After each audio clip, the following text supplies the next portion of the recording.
What's going on, everybody? LK here, back at it again with another video, and today some more Dragon Ball FighterZ for y'all. So one thing that doesn't get talked about too much in general, but usually comes up around like tournament discussion or sometimes talking about characters, and I've been thinking about this specifically too because I watched so my most recent set, right, was me versus Mamba. It's the last set I had in the Dragon Ball Nationals, and he talked about it a lot from his perspective, and also commentators have just said things about my play in the past on this topic.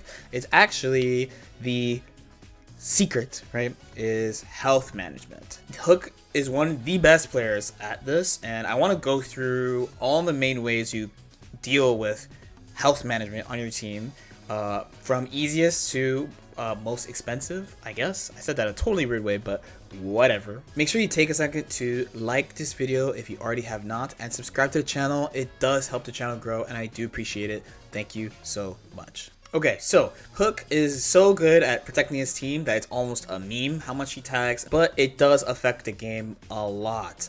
This game is made to be a two-touch game, so ideally you hit a character twice and they die. But unlike other fighting games, you can swap your characters out. This is not the only fighting game where you can heal. There are plenty of other fighting games where you can heal in various ways, between just not getting hit for a while, like in Darkstalkers, or using a mechanic to heal yourself. Multi-Blood has this, for instance. But in this game, you can use a mechanic to heal yourself, like sparking, or you can literally swap your character out and let them heal. And how you go about this is pretty important as well. So while I'm going through these things, I'm also going to try to discuss some of the implications of what these things do, and like some of my personal strategies and what I see other people do. So let's start with the easiest one. The easiest one is tag, and this is if you watch the game at a competitive level, but you're like kind of casual. So especially if, let's say, you know, you play a lot of ranked, you watch people compete but you don't compete, this is probably the one that you will watch tournament players play and be like, why don't they tag? Why don't they do it? And this makes sense. So this is the easiest way to get your character out.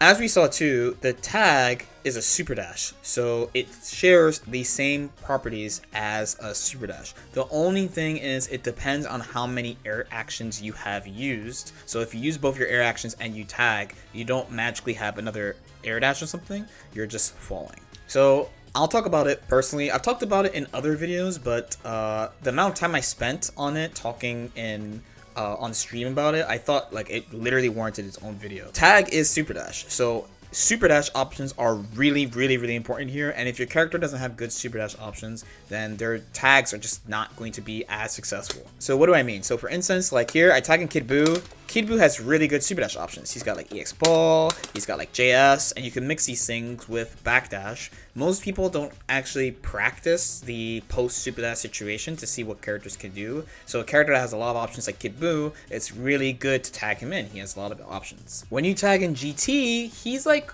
okay. So he does have the orb. The orb is pretty good, but it's not that fast. And he has a tackle that beats like everything, and it's fast, but it moves horizontally, so they can like get out of the way or just fall under and try to punish you. So he still has options, but like it's hard for him to enforce what he wants to do. So the point I'm getting at here is that not everyone has the same options once they make you block a super dash. So you're putting yourself in a guessing game situation where you swap the character out. If you're wrong, then you're going to be put in the same situation again where you at least are blocking, at worst get hit, and then you have to worry about that character. Ideally, if you get away from them when you tag, then you reset back to neutral, and then your character is healing and it's all good.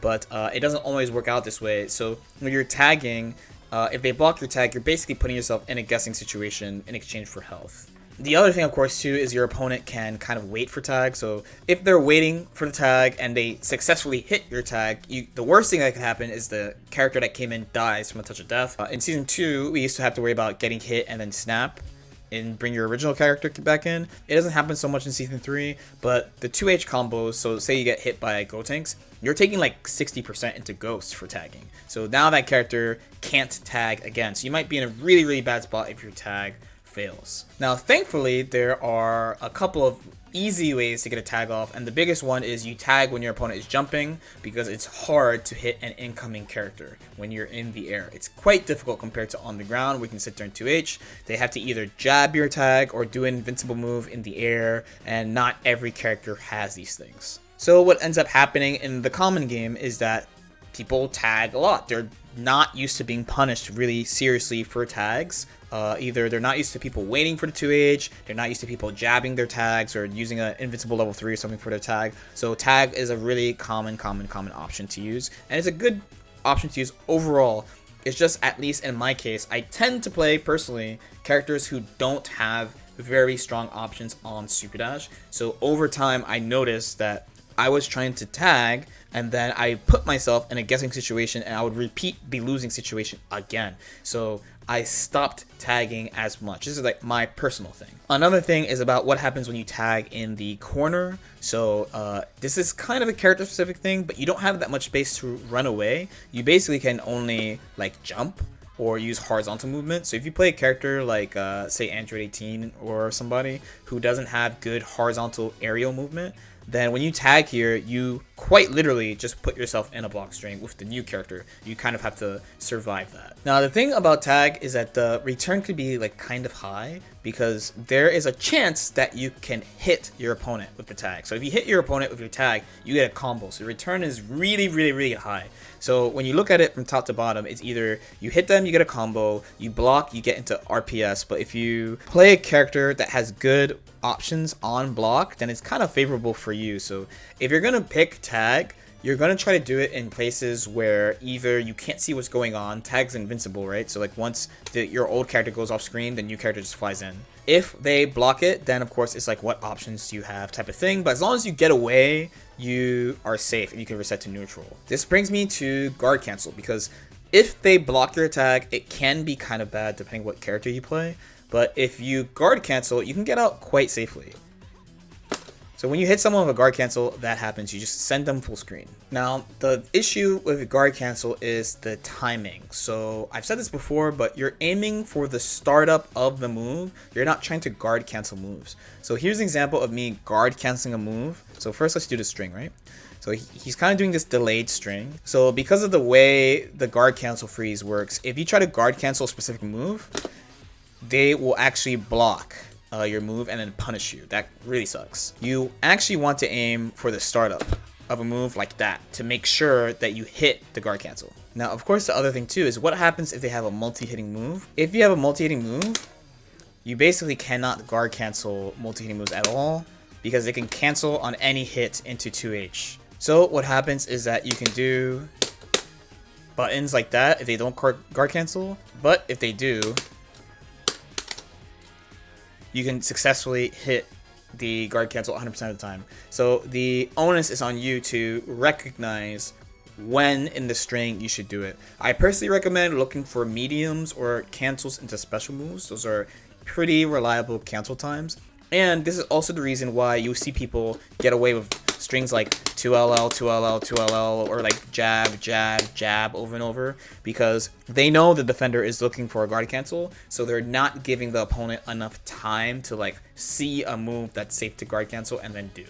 So guard cancel costs a bar, but if you get it off, it's really safe. But if you hit, you don't get a combo. If you block, you die, but you could do it from block stun, unlike tag. So there's a bunch of merits to doing it compared to tag. Next, we can talk about DHCing straight up. So this actually means you are earning your hits. So you like, your character's dying, you hit them, and you combo into another character's super. You see some people do this quite a bit. This is kind of like the extreme of like health management. This really depends on what you're playing. So if you're playing a team that has the standard Dragon Ball game plan, this is a pretty good way of getting your character out. You're not tagging because your opponent is looking for it. You get a hit and you just swap out. You're not going to get good knockdown setup anyway, because it's kind of hard about assistant stuff. You're definitely plus when you do the supers. Everyone is advantageous after a super is over, so you don't have to worry about getting hit right away. You return to neutral or get offense depending on your character. Broly has a notoriously good level 1 super for DHCing into like a setup where you fire a key blast, and you don't really have to worry about like a guessing game immediately. You can kind of control the pace. So if it's a team you're playing a lot, you can try to build a situation after the level 1 to like try to cover a few options and keep your offense. Also, just straight up launching into another character's tag and knocking them down is also perfectly fine. You don't have to super. Now though, there is the rare case where your character that is in danger of dying has such an overwhelming offensive situation if you hit a character that it's worth keeping them in. So Gotenks is one of the only characters in my opinion that has this, where Ghost is so good. The level of threat you apply to the opponent by having a corner knockdown to Ghost is so high that even when he's going to die and you hit them and you get Ghost, you should pick Ghost and not swap. I am pretty firm about this, and I've seen it been successful overall in my matches from playing him. If you hit them with the Ghost, they're going to die, and you're going to swap him out anyway after you kill them, so it's perfectly fine. So if you feel like when you're playing a character like Gotenks, Piccolo has this occasionally with Orb Oki, or like Base Vegeta has it with like his 1S Oki, for instance. If you feel like it's so good and you'll definitely kill them when you get the hit, and you're not going to give them the tag, and you're not going to sit there and wait for them to run up on you so you can guard cancel them. So if you're trying to like play safe and you get the hit, you have this really strong type of knockdown situation that's pretty uncommon in Dragon Ball. Another one would be like doing like Base Vegeta level 3 mid-screen or something. It's perfectly fine to go for that character's mix up and just go for the kill and swap after you kill them. So even when you have something like this going on, like if you get the prerequisite damage here, I'm not going to do the most damage possible, but into Ghosts, you should pick Ghosts, but you have to hit them. You have to hit them. If you hit them, then you get to swap out safely after the combo. Now, the only thing I would add for myself personally is like if they block it, I kind of been thinking maybe I should add something into this so I could like tag out safely. It's something I want to explore personally, and if you play a character that has something like this, again, like Piccolo, like Base Vegeta, like Gotenks, like Beerus, then I would recommend thinking about that and seeing if there's something that you can do. So then we have like character specific tags. So what I mean is like some characters just give safe tags. So for instance, and you've definitely seen this in my matches, sometimes I call Roshi Sis. If they block it, I tag Broly. I don't get like a special mix up or anything. The thing is, I definitely get them to block my super dash, and I have my air options. So Kid Buu also has a safe tag, which is the same idea. Again, it's not that you get like special advantage or like mix-ups off this, it's that you just get them to block the tag guaranteed. So Yamcha has a notoriously good one where he actually has a bunch of frame advantage on it. It's like plus 15. You don't actually get a high-low because the frame advantage on landing is only plus 3, but you get to attack right away. And there are some combinations of supers that on block are pretty hard to punish. This is an example of one. Kid Buu into GT level 1. This is pretty hard to block. You get pushed really far, characters can't travel that fast, and you have to have a pretty specific way of punishing this. So the biggest thing about this is that like you have to lap specific ways to punish without meter, and it's pretty uncommon in the game that two supers work together like that. So if you have a way to do it, then it's really, really, really strong as a way to swap your characters. And then the last and probably the most expensive resource to protect your team is sparking. So we all know you get 1 sparking per game, and how you use sparking on your team will vary a lot depending on what characters you are playing. In previous seasons, it got to the point really quickly that people spark to protect their whole team to maintain the team lead. In this version, we have Limit Break and some really strong anchors like Z Broly and Yamcha. So now sometimes people are willing to wait to use a spark on their last characters for a comeback. How you use it is up to you. I still think that protecting your team is really strong. If you save it for your last character, if you have like a Z Broly anchor or something, it's worth saving it, especially if you have like a pretty standard, like one of the homogenous characters on your team. Now, if you have a special game plan you're relying on, like a Majin Buu type of plan, or like relying on Piccolo Oki, or like Ginyu Oki, or like Ghost Oki, for instance, then it might be more important for you to try to protect the team so that you maintain that team plan so that you can try to get the lead anyway. So this is what I've been doing for myself in the past couple of weeks in Nationals, and it's helped me out quite a bit, both in the tournament and just playing the game in general. The other nice thing about Spark is that it's pretty safe to do. That's why it's such an expensive resource, and you get one. If you hit them with the Spark, you have a huge advantage, and you basically get to go in for free. If they block your Spark, you're still pretty safe because it's 0,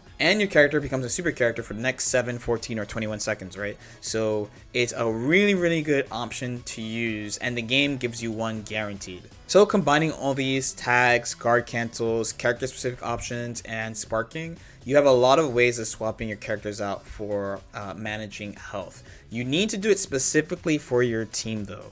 Now, if you haven't really thought about health management at all, or you're kind of newer to the game, you should just get used to tagging because it's pretty easy to do, and most people when they're starting the game won't stop you from doing it. It's not until you reach kind of like higher levels / competitive levels of the game where people will try to stop you from tagging outright. If you're more an intermediate or advanced player or someone who's into competition, you might be thinking just tagging is fine by default, but I would really encourage you to search for character specific variations that are safer than tagging because of what I said before, where when you're playing someone who's as competitive as you are, an intermediate or advanced player, or you're playing in a tournament, they will be looking for the tag because both players understand if that tag goes off, the game becomes longer because the character will be healed. So having other ways of doing it is fine. And as I said, if you had some type of special option that makes it so you want to keep your character in case you decide to kind of fight it out and then swap after the hit, then by all means do so. And I think that point specifically will help make a lot of sense of how I play my team when you might be thinking tag, okay, tag, and then you see me go for the ghost instead and then get the kill. As usual, if you have any questions or comments, feel free to leave them in the comment section below. Like and subscribe if you feel like it, and I'll see you next time. Peace out.